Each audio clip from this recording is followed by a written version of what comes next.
Sostieni la tua radio con il tuo contributo volontario. Radio Libertà. La tua radio. Diamo voce alla nostra gente.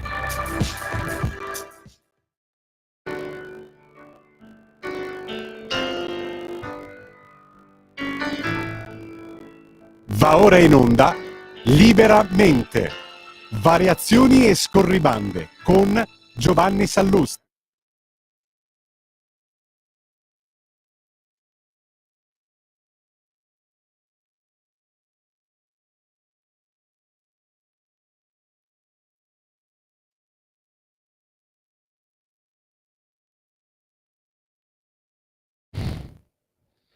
Buonasera a tutti, bentornati a Liberamente, variazioni e scorribande qui su Radio Libertà.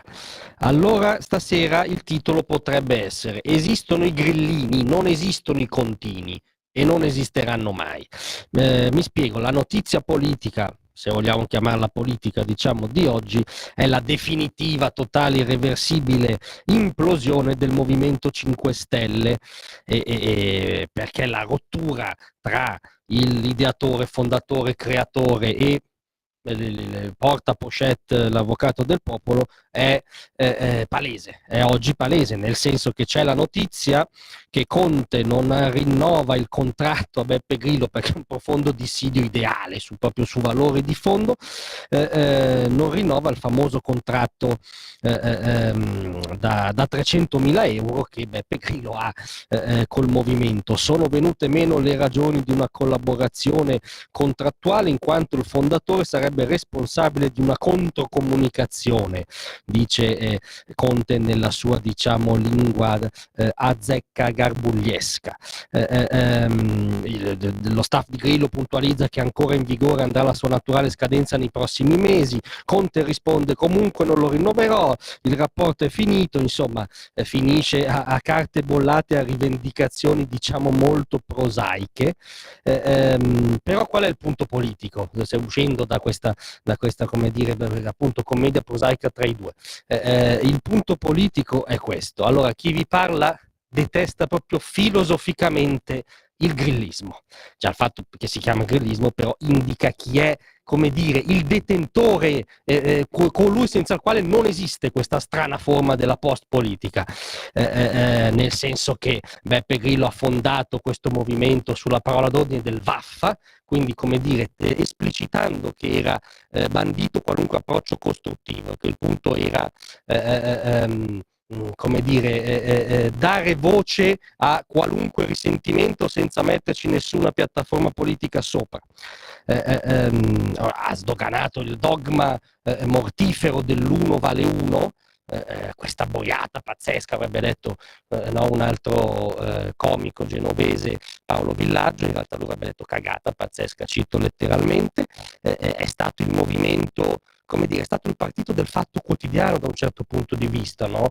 Cioè il movimento del giustizialismo più becero, il riflesso, il liberale, quello che con questa parola d'ordine decontestualizzata, onestà, metteva all'indice qualunque avversario politico intellettuale, salvo poi, come dire, essere molto più elastico con i canoni morali quando si doveva guardare in casa propria. È il partito che ha sostanzialmente provato a far deragliare l'Italia, un paese già a forte tasso, come dire, di socialismo mascherato, verso un socialismo reale esplicito, il partito dei sussidi a pioggia, del reddito di cittadinanza pagato da chi produce. Addirittura nell'ultima fase Grillo ha teorizzato il reddito universale, cioè tu nasci e ti danno un reddito, c'è sempre qualcuno che paga. Ecco, questa è la postilla, come dire, che viene vagamente rimossa all'interno di questa costruzione folle.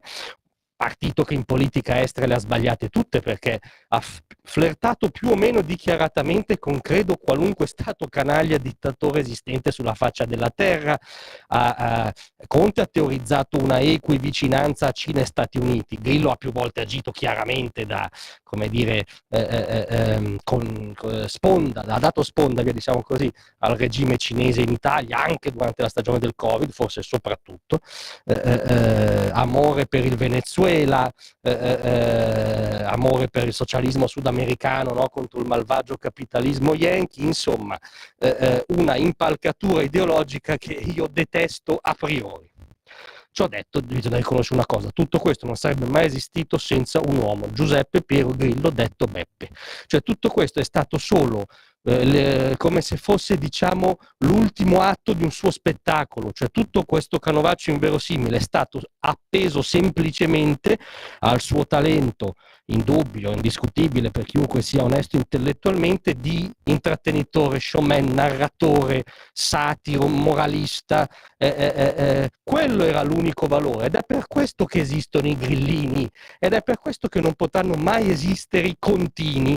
Quindi, grazie a Dio, oggi si certifica che il Movimento 5 Stelle è morto perché pensa di sopravvivere a Grillo, cioè di sopravvivere all'unica cosa, all'unico contenuto che aveva, un contenuto per me irricevibile, ma era l'unico. La pochette, francamente, non è neanche un contenuto. Grazie a tutti, a domattina.